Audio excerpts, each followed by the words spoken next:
नमस्कार दोस्तों, मैं अनिल कुमार, सहायकाचार्य राजनीति विज्ञान। आज के इस वीडियो के माध्यम से हम बीए फर्स्ट ईयर के टॉपिक पंडित जवाहरलाल नेहरू जी का धर्मनिरपेक्षतावादी सिद्धांत है उसके बारे में चर्चा करेंगे। पंडित जवाहरलाल नेहरू एक ऐसे ईश्वर की तलाश में थे जो उनके मानवतावादी लक्ष्य के अनुकूल हो, यानी कि वो एक ह्यूमनिस्टिक अप्रोच वाले व्यक्ति थे। नेहरू धर्म और ईश्वर के प्रति सच्चे अर्थों में आस्था रखते थे। सत्य और करुणा के आध्यात्मिक मूल्यों में उनकी गहरी आस्था थी। उनके जीवन दर्शन में वह समस्त तत्व विद्यमान थे जिन्हें महात्मा गांधी ने धर्म का सार बतलाया था। अंधविश्वासपूर्ण प्रथाएं और रूढ़ियां उनके लिए धर्म न थी। दोस्तों, धर्म एक व्यक्तिगत आस्था और निष्ठा का प्रश्न है और राज्य का इसमें किसी तरह का कोई हस्तक्षेप नहीं है, जो कि हम तो एक पंथ निरपेक्ष राष्ट्र हैं और हमारे संविधान की प्रस्तावना में भी ये बात 42 संविधान संशोधन 1976 के द्वारा लिख दी गई है। और 25 से लेकर अनुच्छेद 25 से लेकर 28 तक जो मूल अधिकार है उसमें भी धर्म के संबंधित जो विचार हैं उनके ऊपर विस्तार से चर्चा की गई है। तो इसके ऊपर, इस धर्म संबंधी मुद्दे के ऊपर पंडित जवाहरलाल नेहरू जी क्या सोचते थे उसकी हम व्यापक विवेचना करेंगे आज की इस वीडियो के माध्यम से। कुछ पक्षों द्वारा यह समझा जाता है कि नेहरू के मन मस्तिष्क में धर्म और ईश्वर के प्रति कोई आस्था नहीं थी, वो नास्तिक प्रवृत्ति के इंसान थे। इस तरह की सोच कुछ लोगों के मन में है। ये लोग ऐसा सोचते हैं कि नेहरू नास्तिक थे और धर्म के प्रति अनादर भाव उनके चिंतन और स्वभाव का एक अंग था। वे अपने इस विचार की पुष्टि में नेहरू की आत्मकथा की जो कुछ पंक्तियां हैं, जैसे उन्होंने उल्लेख किया था कि भारत में तथा अन्यत्र भी धर्म या कम से कम संगठित धर्म को देखकर मुझे अत्यंत घृणा होती है और मैंने प्राय इसकी निंदा ही की है, भर्त्सना ही की है तथा इसको पूर्णतया नष्ट कर देने की इच्छा की है। ऐसा प्रतीत होता है कि इसने यानी कि धर्म के संगठित रूप ने प्राय सदैव अंधविश्वास, प्रतिक्रिया, शोषण और विशेष हितों को ही आश्रय दिया है, प्राश्रय दिया है। नेहरू के समस्त चिंतन का अध्ययन करने पर स्पष्ट हो जाता है कि वस्तुतः नेहरू में धर्म या ईश्वर के प्रति कोई विरोध भाव या अनादर भाव नहीं था। आत्मकथा की जो ये पंक्तियां हैं, इनमें भी नेहरू ने धर्म के पारंपरिक और व्यवहारिक स्वरूप संगठित धर्म का ही विरोध किया है, जो अंधविश्वास, धार्मिक पाखंड और शोषण की स्थितियों को जन्म देता है। नेहरू एक महान मानवतावादी होने के कारण वर्तमान युग में नैतिकता की बहुत आवश्यकता महसूस करते थे। वस्तुतः वे ऐसे ईश्वर की तलाश में थे जो कि उनके मानवतावादी लक्ष्य के अनुकूल हो। यद्यपि उन्होंने ईश्वर के अस्तित्व के बारे में बार बार शंका प्रकट की कि ईश्वर का अस्तित्व है या नहीं है, इस विषय के ऊपर उन्होंने काफी चिंतन मनन किया था, परंतु उनकी आस्था वोल्टेयर के इस कथन में अवश्य थी कि ईश्वर नहीं भी है तो भी हमें उसका आविष्कार करना पड़ेगा। परंतु इसके साथ ही साथ वे यह भी कहते हैं कि उस पर इतना निर्भर न हुआ जाए कि मनुष्य का आत्मविश्वास ही समाप्त हो जाए और उसकी सृजनात्मक योग्यता एवं सामर्थ्य कुचल जाए। यानी व्यक्ति में नैतिकता, मानवतावादी मूल्यों की अगर विकास करना है तो कहीं ना कहीं ईश्वर में हमें आस्था रखनी ही होगी। लेकिन इसका मतलब ये भी नहीं है कि हम हमारा तमाम जीवन ईश्वर के भरोसे छोड़ दें और कर्म करना भूल जाएं। नेहरू का कहना था कि ऐसा मालूम होता है कि जीवन की तमाम समस्याओं के हल के लिए हमारे भौतिक जगत में दो सूक्ष्म वस्तुएं हैं जिनमें किसी न किसी ढंग का विश्वास जरूरी है। नेहरू का यह भी कहना था कि हम ईश्वर में विश्वास करें या न करें, हमें किसी न किसी चीज़ में तो विश्वास करना ही पड़ेगा। उसे हम सृजनात्मक जिंदगी देने वाली ताकत कह सकते हैं, पदार्थ में अंतर्निहित प्रमुख शक्ति कह सकते हैं, जो पदार्थ का जीवन बढ़ाती है और उसे बदलने या बढ़ने की सामर्थ्य देती है। नेहरू जी ने एक स्थान पर स्पष्ट लिखा है कि हम इसको कोई भी नाम क्यों न दें, यह मानना पड़ेगा कि यह एक ऐसी वस्तु है जिसकी सत्ता है, जिसमें असलियत है, उसी तरह जैसे जिंदगी मौत के मुकाबले में असलियत है। हालांकि उसका प्रत्यक्ष पता नहीं लगता, हम में से ज़्यादातर उस अदृश्य वेदी पर किसी न किसी ईश्वर की पूजा करते हैं और उसे कोई भेंट चढ़ाते हैं। यह कोई भी आदर्श हो सकता है। नेहरू धर्म और ईश्वर के प्रति सच्चे अर्थों में आस्था रखते थे। सत्य और करुणा के आध्यात्मिक मूल्यों में उनकी गहरी आस्था थी। उनके जीवन दर्शन में वे समस्त तत्व विद्यमान थे जिन्हें महात्मा गांधी ने धर्म का सार बतलाया था। अंधविश्वासपूर्ण प्रथाएं और रूढ़ियां उनके लिए धर्म न थी। जीवन के प्रति उनका समस्त दृष्टिकोण वैज्ञानिक था और उनकी आस्था धर्म के वैज्ञानिक अर्थात मानवतावादी स्वरूप में ही थी। नेहरू धर्म को सामाजिक हितों का एक महान साधन मानते हैं। उन्होंने लिखा है कि यदि धर्म का आशय पूर्ण निष्ठा के साथ सत्य की खोज करना, सत्य के लिए अपना सर्वस्व बलिदान कर देने को उद्यत रहना है, तो उन्हें इस धर्म की महान सेना का एक मजबूत सिपाही बनने में किसी प्रकार की कोई आपत्ति नहीं होगी।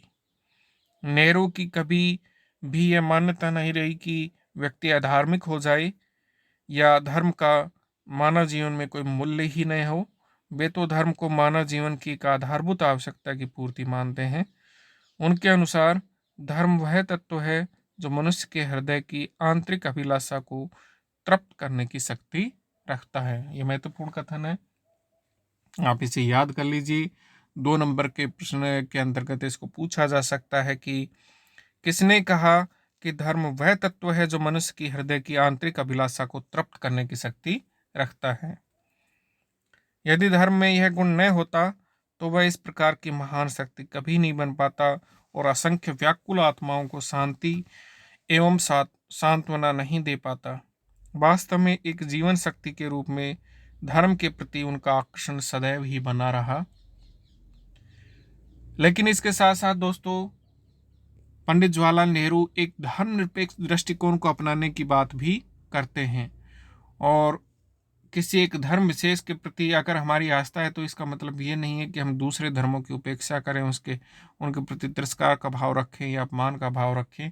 उन्हें भी हमें सम्मान देना होगा, दूसरे धर्मों की भी हमें इज्जत रखनी होगी। उनके प्रति भी अगर हमारी आस्था नहीं है तो कम से कम सम्मान का भाव तो होना ही चाहिए।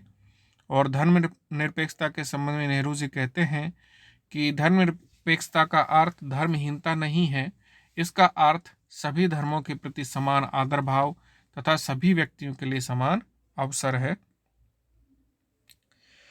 ईश्वर और प्राकृतिक सत्ता में पूर्ण विश्वास रखते हुए नेहरू किसी धर्म विशेष के प्रति समर्पित नहीं थे। वे तो सभी धर्मों के प्रति समान सम्मान भाव रखते हुए सभी धर्मों के सार मानवतावाद के प्रति समर्पित थे। उन्होंने धर्मनिरपेक्षता का अर्थ इन शब्दों में व्यक्त किया है कि इसका अर्थ धर्महीनता नहीं है, इसका अर्थ सभी धर्मों के प्रति समान आदर भाव तथा सभी व्यक्तियों के लिए समान अवसर है, चाहे कोई भी व्यक्ति किसी धर्म का अनुयायी क्यों न हो। इसलिए हमें अपने दिमाग में अपनी संस्कृति के इस आवश्यक पहलू को सदा ध्यान रखना चाहिए जिसका आज के भारत में सबसे ज़्यादा महत्व है। उन्होंने घोषणा की कि हम देश में किसी भी प्रकार की सांप्रदायिकता सहन नहीं करेंगे। हम एक ऐसे धर्मनिरपेक्ष राज्य का निर्माण कर रहे हैं जिसमें प्रत्येक धर्म तथा मत को पूरी स्वतंत्रता तथा समान आदर भाव प्राप्त होगा और प्रत्येक नागरिक को समान स्वतंत्रता तथा समान अवसर की सुविधा उपलब्ध होगी। धर्मनिरपेक्षता देश की एकता का आधार है और इसके संबंध में नेहरू जी कहते थे कि अगर हम धर्मनिरपेक्षता का भाव नहीं रखेंगे तो लोगों का जो मस्तिष्क है, लोगों के जो विचार हैं वो बट जाएंगे। नेहरू को मानव इतिहास तथा भारतीय इतिहास से बड़ा लगाव था। इतिहास के अपने अध्ययन के आधार पर वे इस निष्कर्ष पर पहुंचे थे कि फूट और सांप्रदायिकता के विष ने इस देश की संस्कृति और गौरवशाली परंपराओं को बहुत ही भारी हानि पहुंचाई है। उन्हीं के शब्दों में इतिहास में समय समय पर और लंबी अवधियों तक बहुत ज़्यादा कलह रहा है, अलग अलग रहने की भावना रही है, और हमारा बड़ा दुर्भाग्य रहा, जिसके परिणाम स्वरूप भारत की महान शक्ति आंतरिक कलह में यूं ही बर्बाद हो गई। और निश्चय ही हमें भारत के इतिहास से कुछ शिक्षा ग्रहण करनी चाहिए।